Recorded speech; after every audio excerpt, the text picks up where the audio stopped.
Hey guys and girls, it's Daniel Walsh from Your Property Wealth, and today we're talking about liabilities and why your house is a liability.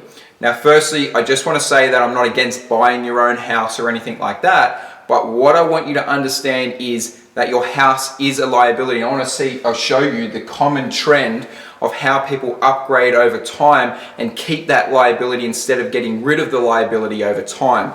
So what generally happens is a person will go out there and purchase their first property. They might purchase it, just for argument's sake, $500,000. Now, they'll purchase it for $500,000 and they generally would get a 30-year loan on that. Now, they start working towards paying that mortgage down, and what actually happens is over time they might get a few pay rises and they can pay that mortgage off that little bit faster. So in real time, they might be able to pay that off in about, 15 to 20 years, let's say. And over time, instead of paying it for 30 years, they pay it between 15 and 20 years. But then what happens is they start to realize that they're getting on top of their finances, so they want to upgrade. Because they have a little bit more cash flow at that point, they've got their mortgage down a little bit, so they decide to go out and upgrade their house. Now they go out there and purchase a $1.5 million house. And they have, again, another 30-year loan. So what happens then is the repayments go up, right? So we have repayments going up, we have a higher mortgage, and basically they're putting themselves back into mortgage stress at that point because they're upping their loans. Even though they could comfortably do it here, they're now starting to up their loans to their capacity.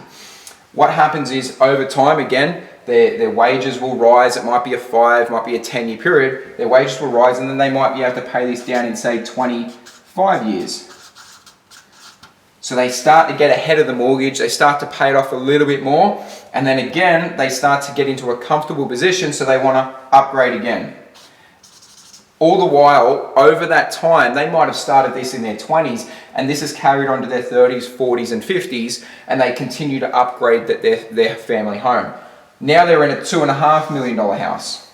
Again, it applies again, the loan goes back to 30 years, and the repayments go back up, and they put themselves back under mortgage stress because they want to live in the $2.5 million house.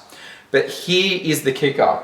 This is why your house is a liability, because the guy that started here could pay his house off in 15 to 20 years, right? This is bad debt, non-deductible debt. It's not going to retire you by paying off your mortgage.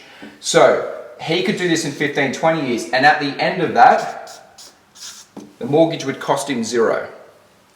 But because he's upgraded, it's going to take him a lot longer to continue to pay that mortgage down.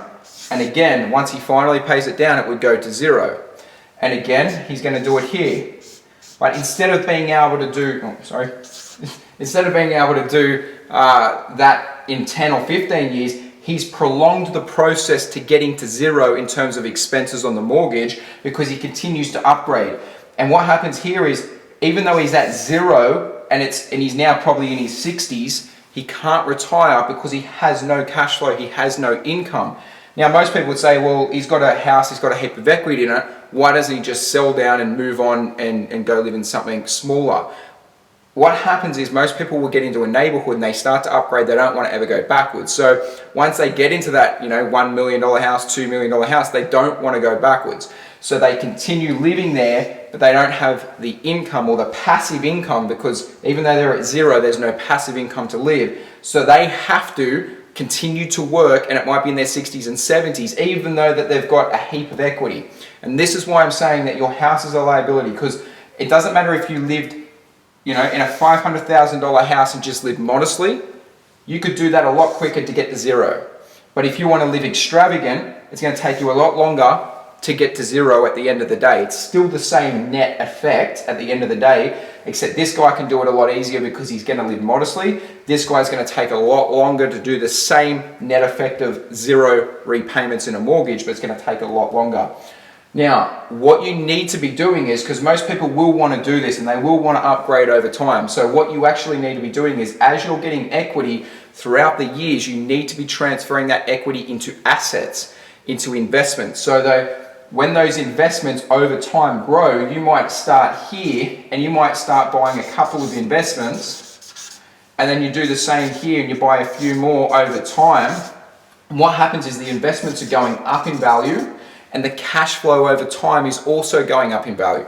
You might even have it so that you're starting to pay down some debt on the investments as well. But what happens is once you finally got into the end of your career and you finally hit zero on where you live, you need to have the cash flow. And if you have done this throughout the years and bought the investments, you now have the cash flow to be able to retire and stay living in the same house. This is why without having assets, without having investments, your house is a liability. Your net effect is going to be zero regardless of how much that house is worth. It's just going to take a lot longer to pay it off to get to the same net effect. And if you don't buy assets, you're never going to be able to get out of the rat race because you're always going to be just ending up with zero passive income. Anyway guys, I hope you like my videos. If you can like, share and comment, and until next time guys, have a great day.